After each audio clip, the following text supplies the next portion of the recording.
ஓம் முருகா போற்றி போற்றி. என் அன்பு குழந்தையே, நான் உன்னை விட்டு விலகவும் மாட்டேன், உன்னை கைவிடவும் மாட்டேன். நீ சிந்தும் கண்ணீரும் வலிகளும் நான் உணர்ந்து கொண்டுதான் இருக்கிறேன். வேறு எவரும் உனக்கு தீங்கு செய்ய விடமாட்டேன்.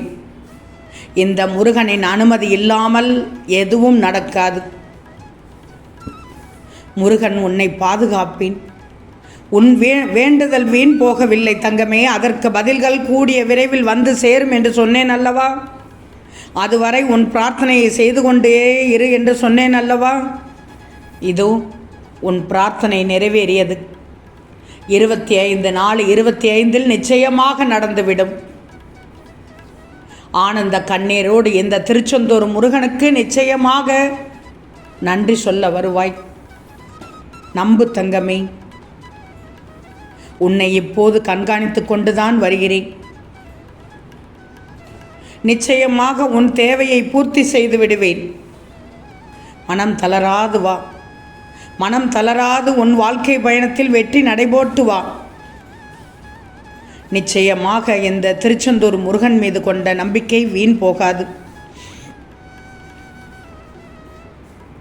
உன் முருகன் பல கோடி மக்களின் மனதில் தெய்வமாக மட்டுமல்ல, குடும்பத்தில் ஒருவராகவும் இடம் பிடித்துள்ளார் என்பதை நம்பப் போகிறாய். முருகனை முழுமையாக நம்பியவர்களுக்கு நினைத்தது நடக்கும் என்று உறுதியாக சொல்வாய். நம்பிக்கையுடன் பொறுமையாக காத்திருந்தால் உன் வேண்டுதல் அனைத்தும் 25/4/25 நிறைவேற்றி விடுவேன். அதற்கான சக்தியை நான் உனக்கு முழுவதுமாக கொடுக்கிறேன். அது உனக்கு துன்பம் என்ற எண்ணமே ஏற்படாமல் இருக்கும். நீ வாழ்க்கையில் உயரும் நேரம் வந்துவிட்டது. இனி நீ செல்லும் பாதை வெற்றி பாதை. அதில் வெற்றி கனியை சுவைக்கப் போகிறாய். இன்னும் 5 நாட்கள் மட்டும் பொறுத்திரு. நீ நினைத்தது நடக்கும் நேரம் வந்துவிட்டது. வெற்றி உனதாகிவிடும் தங்கமே. தருவதற்கு நானும் பெறுவதற்கு நீயும் தயாராக இருக்கின்ற நிலையில் மனதை அடக்கி ஒருநிலைப்படுத்தி முழுவதுமாக உன் மனதை என் மீது திருப்பி விட்டாய். உனக்குரிய ஏற்ற காலத்தில் அனைத்தையும் சரி செய்து விடுவேன் என்று சொன்ன அல்லவா? உனக்கு என்ன வேண்டும் என்பது நீ சொல்லித்தான் தெரிய வேண்டுமா? உனக்கு ஆசீர்வதிக்கப்பட்டதை, உனக்கானதை தராமல் நான் எங்கு செல்லப் போகிறேன்? உனக்கான தரத்தை வர நிச்சயம் 25/4/25 உன் வீடு தேடி வந்து விடுவேன். உன் வீட்டின் முன் நின்று விடுவேன். மனதை அமைதியாக வச்சுக்கோ. மனதில் புயலின் தாக்கமோ சூறாவளியின் தாக்கமோ இருக்கக்கூடாது. அப்படிப்பட்ட கஷ்டம் வந்தாலும் மறந்துவிடு, காணாமல் போய்விடும். வெகு விரைவில் அனைத்து காரியங்களில் வெற்றி கிட்டும் நேரம் வரும் என்று சொன்னேன் அல்லவா? அந்த நேரம்தான் வரப்போகிறது என்று சொல்கிறேன். உன் வாழ்க்கையில் இதுவரை நீ வந்த பாதையை பார்த்து கொண்டுதான் இருக்கிறேன். அங்கு கஷ்டமும் கண்ணீரும் தான் இருக்கிறது என்பதை என்னால் உணர முடிந்தது. ஆனால் அந்த பாதையில் இனி சந்தோஷம், நிம்மதி கிடைக்கப் போகிறது. அதனால் தான் சொல்கிறேன், என் பிள்ளைக்கு நிச்சயம் நியாயம் வழங்குவேன் என்று. யார் உன்னை கேலி செஞ்சால் என்ன? யார் உன்னை குறை கூறினால் என்ன? அவமரியாதை செய்பவர்கள் அனுபவிப்பார்கள். இதற்கெல்லாம் கவலைப்பட்டு கொண்டிருந்தால் உன்னுடைய வாழ்க்கையை யார் வாழ்வது? நீதானே வாழ்ந்தாகணும். மனம் போன போக்கில் சென்றுவிடக்கூடாது. மனம் அழுத்தம் வந்துவிடும். மன அழுத்தத்தால் உன் ஆரோக்கியம் கெட்டுவிடும். உன்னால் முடிந்ததை செய். உனக்குன்னு தோணுவதை செய். நீ நல்லதைத்தான் நினைப்பாய் என்று எனக்கு தெரியும்.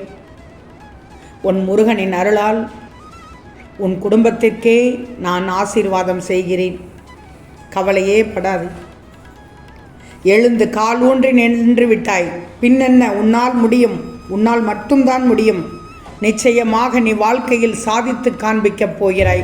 முருகனின் பிள்ளை என்பதை நிரூபித்து காண்பிக்கப் போகிறாய்.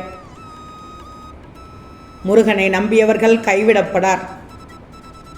யாம் இருக்க பயமேன், யாம் இருக்க பயமேன் என்று உரத்த குரலில் சொல். நிச்சயம் நல்லது நடக்கும். இது உன் முருகனின் சத்திய வாக்கு. தக்க சமயத்தில் உனக்கானது அனைத்தையும் நடக்கச் செய்வேன். இல்லாத ஒன்றிற்காக வருத்தப்படக்கூடாது. அது நிலைக்காதது, உனக்கு தேவையில்லாதது என்று நினைச்சிக்கோ. நடப்பதையெல்லாம் நன்மைக்கே என்று நம்பிக்கையோடு இரு.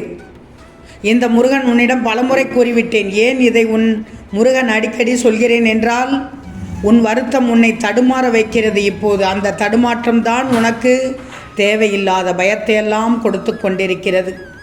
உன்னை பார்த்தாலே தெரிகிறது. உன் பார்வையிலேயே நான் தெரிந்து கொண்டேன்.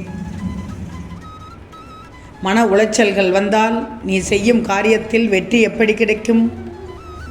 சரியானதை செய்ய முடியாதே, தத்தளிப்பு ஏற்பட்டுவிடும். அதனால்தான் உன் முருகன் அடிக்கடி சொல்வது, நீ எதற்கும் வருத்தப்படக்கூடாது, கலங்கக்கூடாது, தைரியமாக இருக்கணும், நம்பிக்கையோடு இருக்கணும் என்று. அப்பத்தானே உன் விருப்பங்கள் நிறைவேறும். நீ நேர்மையான பிள்ளை என்று எனக்கு தெரியும். உன்னுடைய செயலில் சுத்தம் இருக்கும் என்று எனக்கு தெரியும். உன்னுடைய உழைப்பில் பகட்டு இருக்காது. அதனால் தான் உனக்கு பலன்கள் தரப்போகிறேன். பலன்கள் வெற்றியை தந்து 25/4/25க்குள் உன் வீட்டில் நல்லது நடக்கும். நீ எதை வேண்டும் என்று நினைத்தாயோ அதெல்லாம் கிடைத்துவிடும். உனக்கானது உன் கையில் கிடைத்துவிட்டால் உனது பொக்கிஷத்தை பத்திரமாக வைத்துக்கொள். இந்த முருகன் கூறியதை நன்றாக மனதில் பதிய வச்சுக்கோ. உன்னுடைய பாரத்தை இந்த முருகனின் மீது விட்டுவிட்டு பலனை எதிர்பார்க்காமல், கஷ்ட நஷ்டங்களால் கலங்காமல் நீ உன்னுடைய இலக்கை நோக்கி சென்று கொண்டே இரு. என் பக்தர்களை கஷ்டத்திலிருந்து மீட்க வேண்டும் என்ற தீர்மானம் இந்த முருகனுக்கு உள்ளது. உன் கையை பலமாக பிடித்து கொண்டு உன்னை அழைத்து சென்று கொண்டிருக்கிறேன். திசை தெரியாமல் போய்விட வேண்டாம். என்னுடைய கையை பற்றி கொண்டே வா. உன் அப்பா உன்னை வழிநடத்தி செல்வேன். அதனால் தான் சொல்கிறேன், உன் முருகன் சொல்வதை கேட்டுக்கொண்டே வந்தால் நீ நல்ல பாதையில் வந்து கொண்டே இருப்பாய். நல்ல இடத்தை பெற்று விடுவாய். உன் மனதில் தைரியம் கிடைத்துவிடும். பயம் தொலைந்துவிடும். நீ எதையெல்லாம் எதிர்பார்த்து இருக்கிறாயோ அது உன்னை தேடி வரப்போகிறது. அதனால் தான் உன் பிரார்த்தனை நிறைவேறிவிட்டது. இன்னும் 5 நாட்கள் மட்டும் பொறுத்திரு என்று சொன்னேன். உன்னுடைய பொறுமைக்கு பலன் கிடைக்கப் போகிறது. உன்னுடைய நம்பிக்கைக்கு உயர்ந்த நிலையை அடையப் போகிறாய்.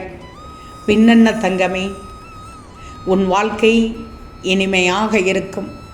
நீ எப்படி வாழ வேண்டும் என்று நினைத்தாயோ இந்த முருகனின் அருளால் நீடூழி வாழப் போகிறாய்.